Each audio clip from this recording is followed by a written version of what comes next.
Hello students, पिछले video में हम लोगों ने वेक्टर का पार्ट 1 और पार्ट 2 कर चुके हैं। अभी हम लोगों करेंगे वेक्टर का ऊपर न्यूमेरिकल्स। सबसे पहले यहाँ पे देखो दिया हुआ है ए वेक्टर इक्वल टू 20 न्यूटन आई मतलब एक्स एक्सिस का तरफ है, तो इसका अगर मैग्नीट्यूड निकालना है तो यहाँ पे हम लोगों लिख सकते हैं mod f equal to root over 20 square. और देखो दूसरा कोई कंपोनेंट है नहीं, इसलिए बाकी कोई कंपोनेंट लिखने का ज़रूरत नहीं है। 20 स्क्वायर का स्क्वायर रूट क्या होगा 20, तो ये पहला वाला न्यूमेरिकल हमारा हो गया। ठीक है, तो इस वेक्टर का मैग्नीट्यूड हो गया 20। अभी देखो यहाँ पे ए वेक्टर इक्वल टू दिया हुआ है 3i + 4j, तो ए वेक्टर का मैग्नीट्यूड अगर निकालना है तो मॉड एफ इक्वल टू हम लोगों लिख सकते हैं। यहाँ पे देखो i जो यूनिट वेक्टर है इसका जो कोफिशिएंट है और j वेक्टर का जो कोफिशिएंट है, दोनों कोफिशिएंट का स्क्वायर करना है। मतलब यहाँ पे 3 स्क्वायर और यहाँ पे 4 स्क्वायर। देखो 3 स्क्वायर मतलब कितना 9 और 4 स्क्वायर मतलब 16, कुल मिला के टोटल हो गया √25। √25 मीन्स 5। ठीक है, ए हो गया यहाँ पे जो वेक्टर रिप्रेजेंट कर रहे हैं उसका मैग्नीट्यूड। यहाँ पे देखो अभी यहाँ पे कुछ पिक्टोरियल रिप्रेजेंट्स में वेक्टर को डिफाइन किया गया है। यहाँ पे इस वेक्टर का हमको मैग्नीट्यूड निकालना है। सबसे पहले देखो यहाँ पे 3 न्यूटन, यहाँ पे 4 न्यूटन, मतलब दोनों ही फोर्स को डिनोट कर रहा है। यहाँ पे देखो एरो किस तरफ है, नीचे के तरफ, मतलब फोर्स वेक्टर इक्वल टू नीचे मतलब नेगेटिव वाई एक्सिस, मतलब यहाँ पे हम लोगों ने लिख सकते हैं -3j कैप। और यहाँ पे देखो पॉजिटिव एक्स एक्सिस, तो यहाँ पे हम लोगों ने लिख सकते हैं 4i कैप। अभी यहाँ पे देखो मैग्नीट्यूड इसका क्या होगा, mod f equal to root over -3 का होल स्क्वायर प्लस 4 का होल स्क्वायर। यहाँ पे टोटल कितना हो गया 9 + 16 25 मतलब 5। तो ए जो न्यूमेरिकल था इसका मैग्नीट्यूड कितना निकल के आ गया 5 न्यूटन। ठीक है, अभी देखो यहाँ पे ए जो वेक्टर है, ए वेक्टर का मैग्नीट्यूड हमको निकल के लेके आना है। यहाँ पे देखो एरो किस तरफ है, ऊपर के तरफ है, मतलब फोर्स जो वेक्टर है, फोर्स वेक्टर का डायरेक्शन यहाँ पे देखो 45 न्यूटन किस तरफ है, पॉजिटिव वाई एक्सिस के तरफ, मतलब 45j कैप। यहाँ पे देखो 50 है, मतलब इस तरफ डायरेक्शन है, मतलब नेगेटिव एक्स एक्सिस, मतलब -50i कैप। और यहाँ पे देखो 30 न्यूटन z एक्सिस के तरफ, लेकिन पॉजिटिव z एक्सिस, मतलब 30k कैप। यहाँ पे अगर मैग्नीट्यूड निकालना है फोर्स का तो हो गया जितना भी यूनिट वेक्टर है सबका कोफिशिएंट को लेके उसका होल स्क्वायर करना है। यहाँ पे देखो 45 स्क्वायर प्लस -50 का होल स्क्वायर और यहाँ पे 30 का होल स्क्वायर। ठीक है, ये सारे वैल्यू अगर निकाल दो तो हो गया ए फोर्स वेक्टर का मैग्नीट्यूड। समझ में आ गया। अभी देखते हैं दूसरे टाइप का न्यूमेरिकल। अभी यहाँ पे देखो, यहाँ पे एक तो ब्लॉक है, चारों तरफ से फोर्स अप्लाई हो रहा है। हमको यहाँ पे क्या निकालना है, रिजल्टेंट फोर्स निकालना है।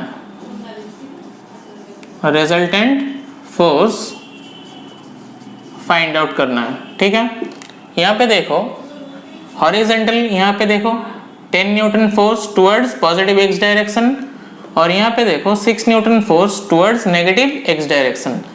तो यहाँ पे नेट कितना हो गया फोर्स 10 - 6 मतलब 4 न्यूटन। और यहाँ पे देखो वर्टिकल की तरफ कितना जा रहा है 5 न्यूटन और यहाँ पे पकड़ लो 1 न्यूटन फोर्स अप्लाइड हो रहा है। तो यहाँ पे वर्टिकल की तरफ कितना नेट फोर्स हो जाएगा टोटल 5 - 1 मतलब 4 न्यूटन। ठीक है, तो अगर इसका रिजल्टेंट निकालना है तो ए हो गया उसका रिजल्टेंट, तो इसका फॉर्मूला क्या हो जाएगा, यहाँ पे देखो 4² + 4² मतलब 4√2। ठीक है ना। कैसे हुआ, यहाँ पे देखो 90 डिग्री एंगल कर रहा है टोटल, और हम लोगों रिजल्टेंट वेक्टर का फॉर्मूला क्या जानते हैं, a² + b² + 2ab cos theta. यहाँ पे थीटा कितना है 90 डिग्री, cos 90 का वैल्यू कितना होता है 0, मतलब a वाला टर्म पूरा 0 हो गया। और यहाँ पे जो a वेक्टर है उसका मैग्नीट्यूड क्या है 4, मतलब 4², और यहाँ पे देखो b वेक्टर का मैग्नीट्यूड 4² हो गया, तो इसको कैलकुलेट करने से 4√2। ठीक है, तो यहाँ पे आंसर हो गया 4√2 न्यूटन। अभी यहाँ पे देखो दिया हुआ है एक तो फिगर, यहाँ पे दिया हुआ है, यहाँ पे बोला जा रहा है एक तो ब्लॉक है, जो ब्लॉक को हम 200 न्यूटन फोर्स से पुल कर रहे हैं, कितना एंगल में, हॉरिजॉन्टल के साथ 37 डिग्री एंगल पे। हमको फाइंड आउट करना है वो इसका वर्टिकल कंपोनेंट, मतलब ये जो फोर्स, यहाँ पे जो फोर्स है, ये फोर्स है, ये ब्लॉक को मूव कर रहे हैं सामने की तरफ, तो इसका वर्टिकल कंपोनेंट हमको निकाल के लेके आना है। यहाँ पे देखो 37 डिग्री है, यहाँ पे पकड़ लो फोर्स, तो फोर्स का हॉरिजॉन्टल कंपोनेंट क्या होगा, F cos 37 डिग्री, और वर्टिकल कंपोनेंट क्या होगा F sin 37 डिग्री। हम लोग पहले ही बेसिक मैथमेटिक्स में कर चुके हैं, कोई भी अगर ट्रायंगल 37 डिग्री होता है तो अभी यहाँ पे देखो 3, 4 and 5 ये तीनों क्या है, ट्रिपलेट्स है। ठीक है ना। अभी तो यहाँ पे हम लोगों sin 37 इक्वल टू लिख सकते हैं 3/5, और cos 37 इक्वल टू हम लोगों लिख सकते हैं 4/5, राइट। और यहाँ पे देखो वर्टिकल कंपोनेंट है ए वाला पार्ट, और ए वाला है हॉरिजॉन्टल पार्ट। ठीक है, यहाँ पे मतलब F sin 37 डिग्री, यहाँ पे फोर्स कितना दिया हुआ है 200 न्यूटन, यहाँ पे बैठा दो 200 को, और sin 37 का वैल्यू कितना है 3/5, 5 4 यहाँ पे 40, मतलब 120 न्यूटन। ये हो गया वर्टिकल कंपोनेंट, हमारा आंसर यहाँ पे निकल के आ गया। अगर पूछता इसका हॉरिजॉन्टल कंपोनेंट कितना होता, यहाँ पे देखो F cos 37 ये है हॉरिजॉन्टल पार्ट और हॉरिजॉन्टल कंपोनेंट, फोर्स कितना है 200, cos 37 का वैल्यू कितना है 4/5, 160 न्यूटन हो गया टोटल। ठीक है ना, समझ में आया। अभी देखते हैं दूसरा प्रॉब्लम।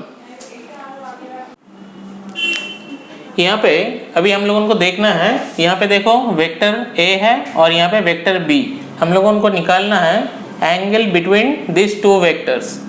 यहाँ पे देखो A वेक्टर का एरो साइन इस तरफ है और B वेक्टर का एरो साइन इस तरफ है। A और B का बीच का एंगल नहीं है, एक गिवन दिया हुआ है। अगर ये दोनों वेक्टर का बीच का एंगल हमको निकाल के लेके आना है तो A वेक्टर को हम लोगों को ट्रांसपोज करना है, मतलब पैरेलल शिफ्टिंग। ठीक है, हम लोग जानते हैं angle on a straight line कितना होता है 180 डिग्री, मतलब रिमेनिंग एंगल कितना है यहाँ पे 120 डिग्री। यहाँ पे देखो वेक्टर A और वेक्टर B दोनों वेक्टर का बीच का एंगल कितना हो गया 120 डिग्री। यहाँ पे देखो वेक्टर A का टेल यहाँ पे है और वेक्टर B का भी टेल है। यहाँ पे दोनों प्रोसीड्यूर से हम लोगों एंगल निकल सकते हैं। यहाँ पे दोनों वेक्टर का अगर जो टेल है एक साथ लगा हुआ चाहिए और हेड एक साथ लगा हुआ रहना चाहिए। और यहाँ पे देखो वेक्टर A और यहाँ पे देखो वेक्टर B, दोनों का हेड एक ही जगह पे है, मतलब यहाँ पे ए वेक्टर और बी वेक्टर का बीच का एंगल कितना है 60 डिग्री है, लेकिन यहाँ पे कितना है ए वेक्टर और बी वेक्टर का बीच का एंगल 120 डिग्री है। ठीक है, तो समझ में आया इस तरफ का प्रॉब्लम कैसे हैंडल करना है। ओके, अभी हम लोगों को देखना है, यहाँ पे हम लोगों को गिवन है a equal to 10, b vector equal to 15 और दोनों वेक्टर का बीच का एंगल जो दिया हुआ है वो है 60 डिग्री। हम लोगों को फाइंड आउट करना है a vector plus b vector का रिजल्टेंट, मतलब दोनों वेक्टर का एडिशन करना है। हम लोग जानते हैं दोनों वेक्टर का अगर एडिशन करना है तो हम लोगों को क्या यूज़ करना है, पैरेललोग्राम लॉ यूज़ करना है। यहाँ पे देखो पैरेललोग्राम लॉ से हम लोगों रिजल्टेंट का जो फॉर्मूला निकल के आते हैं वो है a square plus b square plus 2ab cos theta. यहाँ पे अभी हम लोगों को देखना है a वेक्टर का जो मैग्नीट्यूड दिया हुआ है कितना है 10, मतलब यहाँ पे 10 स्क्वायर, और यहाँ पे देखो 15 है b वेक्टर का मैग्नीट्यूड, मतलब 15 स्क्वायर प्लस 2 इंटू 10 इंटू 15, और यहाँ पे देखो cos 60 डिग्री है कि नहीं। अभी हम लोगों को यहाँ पे देखो 10 स्क्वायर मतलब कितना है 100 और 15 स्क्वायर का मतलब 225 प्लस यहाँ पे 2 इंटू 10 इंटू 15 cos 60 का वैल्यू कितना है हाफ। ठीक है, मतलब यहाँ पे 150 निकल के आ गया, मतलब टोटल यहाँ पे हो रहा है √475। ठीक है, तो ये हो गया इसका रिजल्टेंट।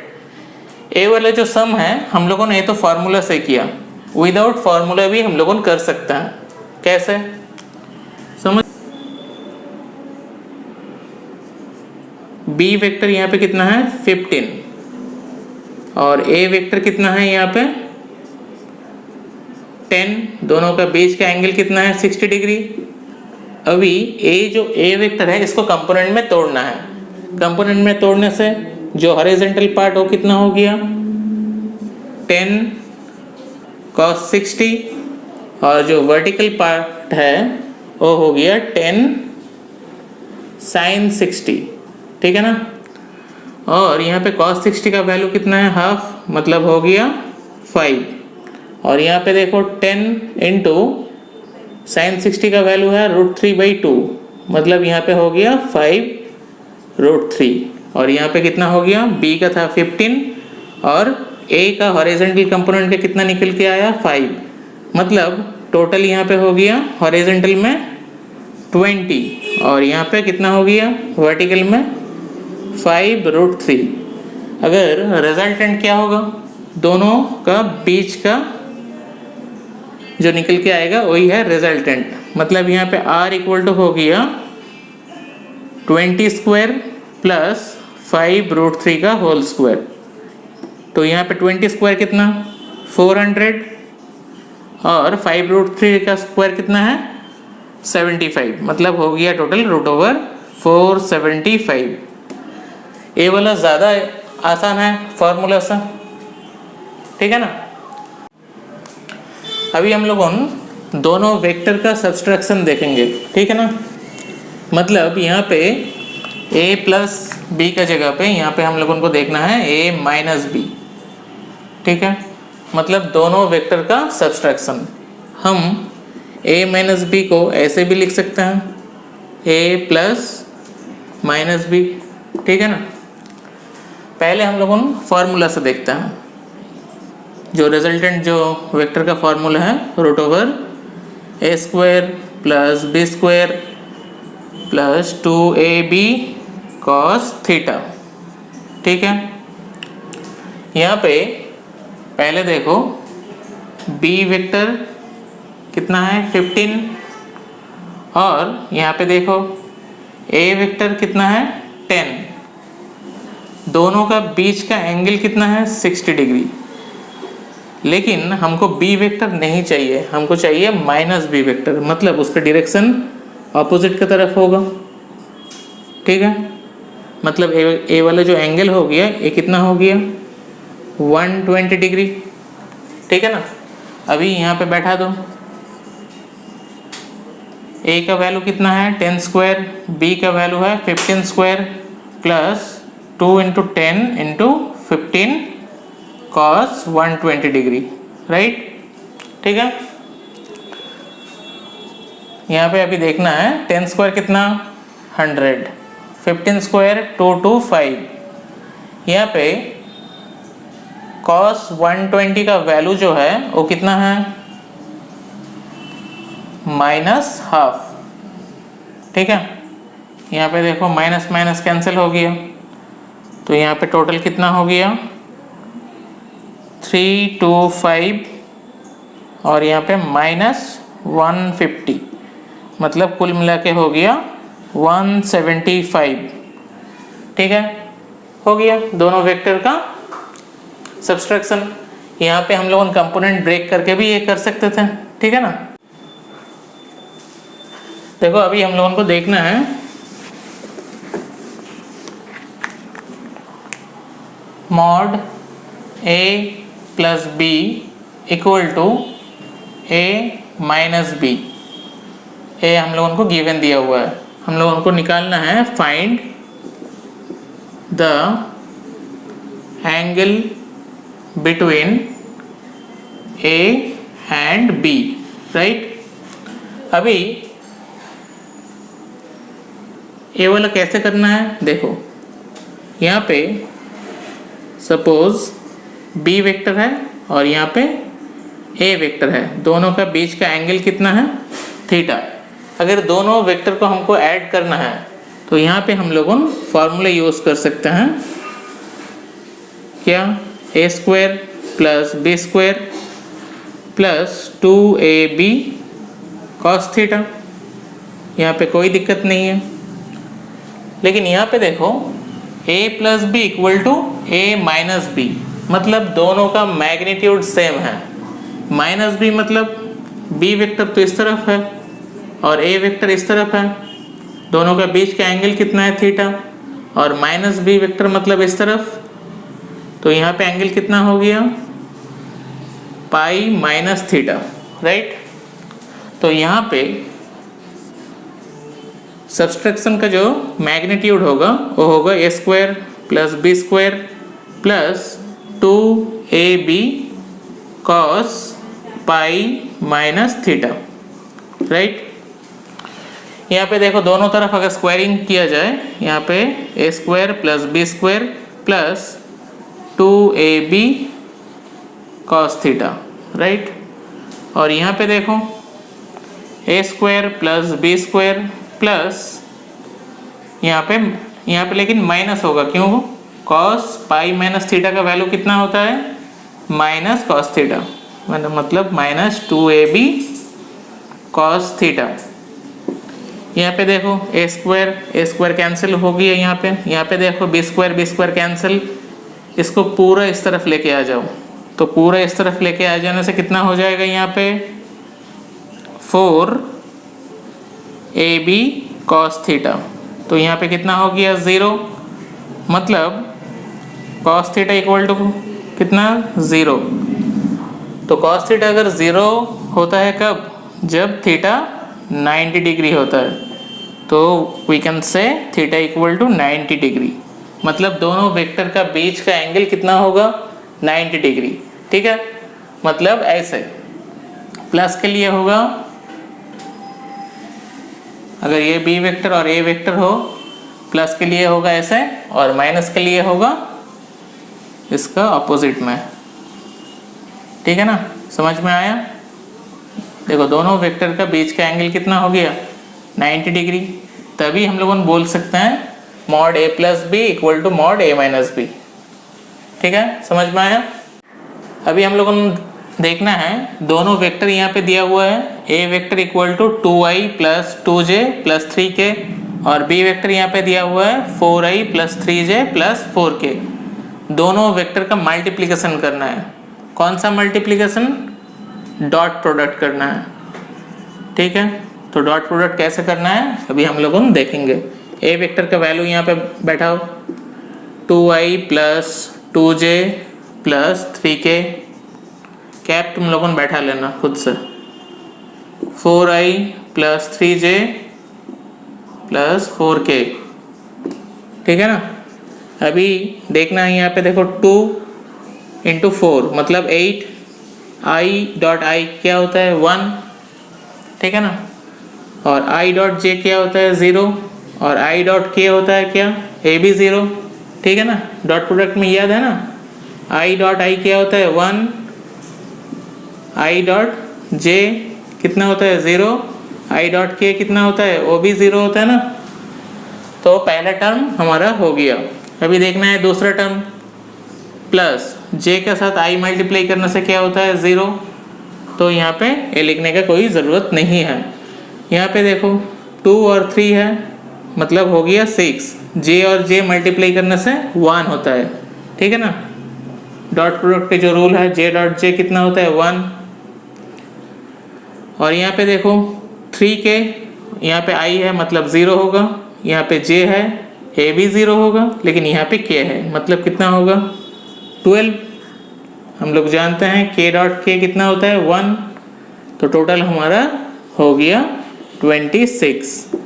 ये हो गया हमारा दोनों वेक्टर का प्रोडक्ट मतलब डॉट प्रोडक्ट हो गया, ठीक है। अभी हम लोगों को देखना है दूसरा न्यूमेरिकल। यहाँ पे गिवन है mod a equal to 2, mod b equal to यहाँ पे गिवन है 3, और दोनों वेक्टर का बीच का जो एंगल है वो हो गया 60 डिग्री, ठीक है। हम लोग उनको फाइंड आउट करना है कितना, a डॉट b।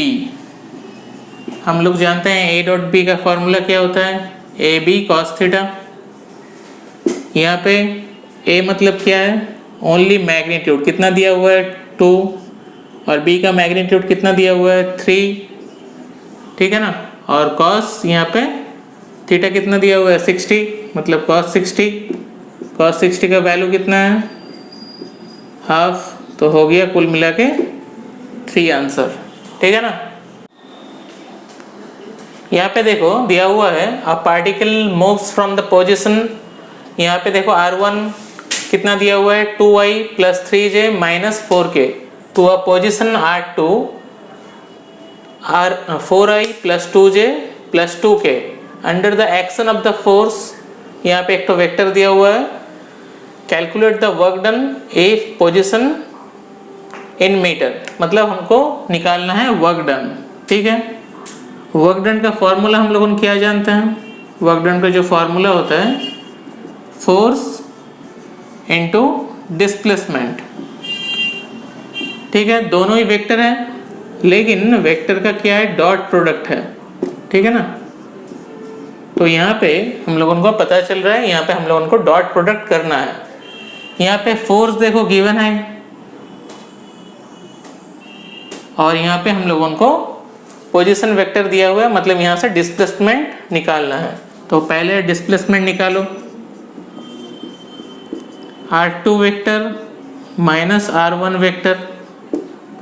यहाँ से देखो r2 कितना है 4i plus 2j plus 2k minus r1 vector कितना है 2i plus 3j minus 4k। तो इसको सब्सट्रैक्ट करो तो हो गया 2i माइनस मतलब माइनस j प्लस यहाँ पे हो गया टोटल 6k, ठीक है। ये हो गया हमारा डिस्प्लेसमेंट, ठीक है ना। अभी यहाँ पे देखो फोर्स कितना दिया हुआ है 2i plus 3j plus 4k, और डिस्प्लेसमेंट देखो हम लोगों का निकल के आए यहाँ पे 2i minus j plus 6k। अभी यहाँ पे क्या करना है हम लोगों को डॉट प्रोडक्ट करना है। डॉट प्रोडक्ट में क्या करना है i cross i dot i कितना होता है 1 मतलब 2 इंटू 2 कितना हो गया 4, बाकी सारा 0। यहाँ पे देखो j के साथ अगर i मल्टीप्लाई करे तो 0 और j के साथ j मल्टीप्लाई करे तो 1, तो यहाँ पे प्लस माइनस से 3 और बाकी सारे 0, और k से देखो मतलब प्लस प्लस 24 24 हो गया। मतलब कुल मिला के हमारा आंसर आ गया 2825 जूल। ओके, हो गया आंसर। ओके, अभी यहाँ पे देखो ए वेक्टर गिवन है और बी वेक्टर भी गिवन है। हमको निकालना है क्या, ए क्रॉस बी। ए क्रॉस बी निकलने के लिए हम लोगों ने यूज़ करेंगे डिटर्मिनेंट का। ठीक है, तो देखो कैसे करके करना है। पहले यहाँ पे आई जे और के यहाँ पे लिख डालो। ठीक है, यहाँ पे ए वेक्टर का जो कोफिशिएंट है आई के साथ कितना है 2 और जे का साथ कितना है -5 और के का साथ +5। और यहाँ पे देखो बी वेक्टर में आई का कोफिशिएंट कितना है 3 और जे का कोफिशिएंट कितना है 4 और यहाँ पे देखो के का कोफिशिएंट कितना है -9। ठीक है ना। अभी इसको हम लोगों डिटर्मिनेंट करेंगे। डिटर्मिनेंट में इसको कहते हैं रो और इसको कहते हैं कॉलम। ठीक है, तो मतलब यहाँ पे 3 रो है और 3 कॉलम है। सबसे पहले हम लोगों को आई देखना है। आई, जब आई लिखना है तब उसका जो रो और एसोसिएटेड जो कॉलम है उसको नहीं ग्रांट करना है। तो रिमेनिंग जो होगा क्या क्या होगा यहाँ पे देखो, -5 5 4 -9, राइट, हो गया। उसके बाद माइनस जे। डिटर्मिनेंट में हम लोगों ने एक बार plus minus plus minus plus minus और प्लस माइनस प्लस करते हैं। ठीक है ना, तो इसीलिए पहले प्लस किया उसके बाद माइनस। माइनस जे, जे का एसोसिएटेड रो और कॉलम नहीं लिखना है, तो रिमेनिंग क्या हो गया यहाँ पे 2 5 3 और -9, राइट। अभी देखो प्लस हो गया माइनस, अभी क्या है प्लस करना है फिर, मतलब प्लस के। यहाँ पे देखो इसका एसोसिएटेड रो और कॉलम नहीं लिखना है, मतलब ये क्या हो गया 2 -5 3 और 4। ठीक है ना। अभी देखो मल्टीप्लिकेशन यहाँ पे कैसे करना है, क्रॉस मल्टीप्लाई करना है, इसके साथ इसका उसके बाद इसके साथ इसका मल्टीप्लाई करने के बाद दोनों से सब्सट्रैक्ट करना है। यहाँ पे देखो कितना हो गया -5 और -9 दोनों मल्टीप्लाई करने से कितना हो गया 45।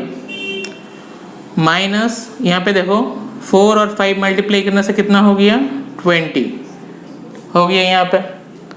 अभी यहाँ पे देखो माइनस जे, यहाँ पे भी सेम चीज़ करना है। पहले यहाँ इसके साथ इसका क्रॉस मल्टीप्लाई करो, -9 और 2 कितना हो गया -18। माइनस यहाँ पे देखो दोनों को मल्टीप्लाई करो, 3 और 5 कितना हो गया 15 हो गया यहाँ पे, प्लस के, फिर इसके साथ इसका मल्टीप्लिकेशन करो कितना हो गया 8, माइनस और यहाँ पे देखो प्लस माइनस कितना हो रहा है -15, मतलब माइनस माइनस प्लस 15 हो गया यहाँ पे टोटल। अभी इसको करो 40 - 20 कितना हो गया 25 आई कैप, यहाँ पे -23 और माइनस माइनस प्लस मतलब 23 जे कैप और यहाँ पे हो रहा है +23 के कैप हो गया। तो कैसे करके क्रॉस प्रोडक्ट करना है देख लिया।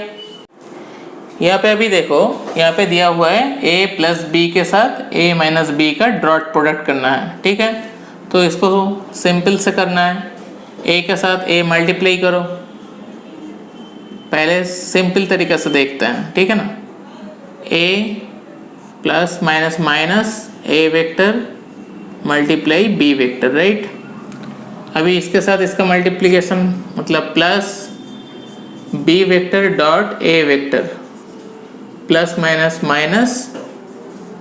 b vector dot b vector, right. ठीक है ना। हम लोग पहले से ही डॉट प्रोडक्ट का जो प्रॉपर्टी है वो क्या है, a डॉट b जो होता है p डॉट a भी सेम ही होता है। मतलब डॉट प्रोडक्ट में हम लोगों को हमेशा ही एक स्केलर पार्ट मिलता है, इसीलिए a डॉट b रहे या b डॉट a रहे इससे कोई फर्क नहीं पड़ता है। ठीक है ना। मतलब ये दोनों क्वांटिटी का जो रिजल्ट आएगा सेम ही आएगा, मतलब दोनों कट गया। तो यहाँ पे क्या हो गया, यहाँ पे ए स्क्वायर माइनस बी स्क्वायर, ठीक है ना। अल्टीमेट डॉट प्रोडक्ट ही हो रहा है, अल्टीमेट जो निकल के आएगा वो स्केलर ही होगा, ठीक है ना। समझ में आ गया। यहाँ पे देखो, अगर इस प्रॉब्लम को थोड़ा चेंज किया जाए तो कैसे होगा। यहाँ पे अगर डॉट प्रोडक्ट की जगह पे क्रॉस प्रोडक्ट किया जाए तो इसका जो प्रोसेस है पूरा चेंज हो जाएगा, ठीक है ना। अभी यहाँ पे देखो A cross A vector cross A vector plus minus minus A vector cross B vector, यहाँ पे प्लस प्लस प्लस हो गया, मतलब बी वेक्टर क्रॉस ए vector plus minus minus B vector cross B vector, ठीक है ना। हम लोग जानते हैं क्रॉस प्रोडक्ट में अगर सेम वेक्टर हो गया तो उसका जो वैल्यू होता है कितना होता है, 0। और यहाँ पे ये दोनों को रहने दो, क्यों रहने दिया यहाँ पे, अभी वो देखना है। और यहाँ पे भी कितना होगा, 0, मतलब दोनों का कोई वैल्यू नहीं है। वेक्टर का क्रॉस प्रोडक्ट में हम लोगों ने प्रॉपर्टी में क्या पढ़े थे, a cross b equal to हम लोगों ने लिख सकते हैं minus of b cross a. तो हम लोग उल्टा भी लिख सकते हैं यहाँ पे। तो यहाँ पे देखो इसी को हम लिख सकते हैं, मतलब minus of a vector cross B vector के जगह पे बी वेक्टर क्रॉस ए वेक्टर लिख सकते हैं, ठीक है ना। तो हमारा यहाँ पे आंसर क्या हो गया, 2b क्रॉस ए। समझ में आया। देखो दोनों डिफरेंट तरीके के प्रॉब्लम है, यहाँ पे डॉट प्रोडक्ट है और यहाँ पे क्रॉस प्रोडक्ट है, ठीक है ना। अभी देखो यहाँ पे दिया हुआ है a क्रॉस b का होल स्क्वायर इक्वल टू, हमको ये प्रूफ करना है। कैसे करके प्रूफ करेंगे, देखो a वाला है LHS और ये a है RHS, तो हम लोग यहाँ पे RHS पकड़ के करेंगे, ठीक है। a square b square minus a vector dot b vector का होल स्क्वायर। यहाँ पे a स्क्वायर बी स्क्वायर जैसा है रहने दो। यहाँ पे देखो डॉट प्रोडक्ट है, मतलब यहाँ पे हम लोगों कर सकते हैं ए बी कॉस थीटा उसका होल स्क्वायर। तो यहाँ पे कितना हो गया, A square B square minus A square B square cos square theta.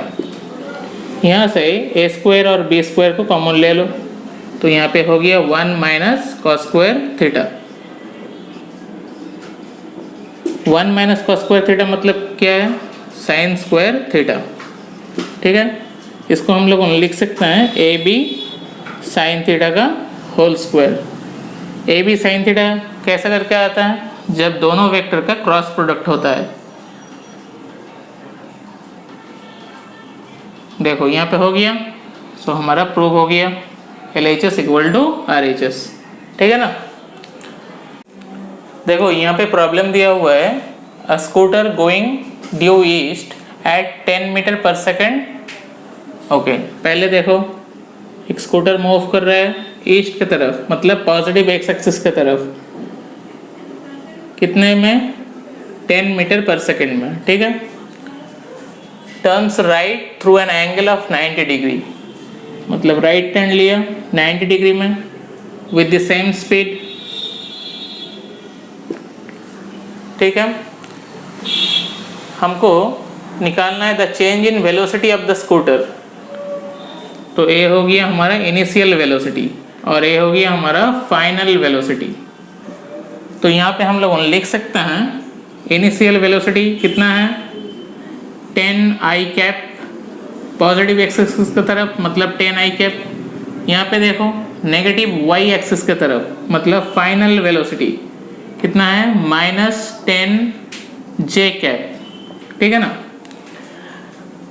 तो ए हो गया हमारा इनिशियल पॉइंट, ए हो गया फाइनल पॉइंट, मतलब ए वाला जो लाइन होगा, जो कनेक्टिंग लाइन है, ए है हमारा रिजल्टेंट वेक्टर, मतलब चेंज इन वेलोसिटी।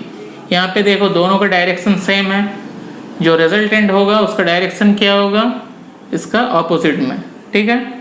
तो डेल वी मतलब चेंज, फाइनल माइनस इनिशियल।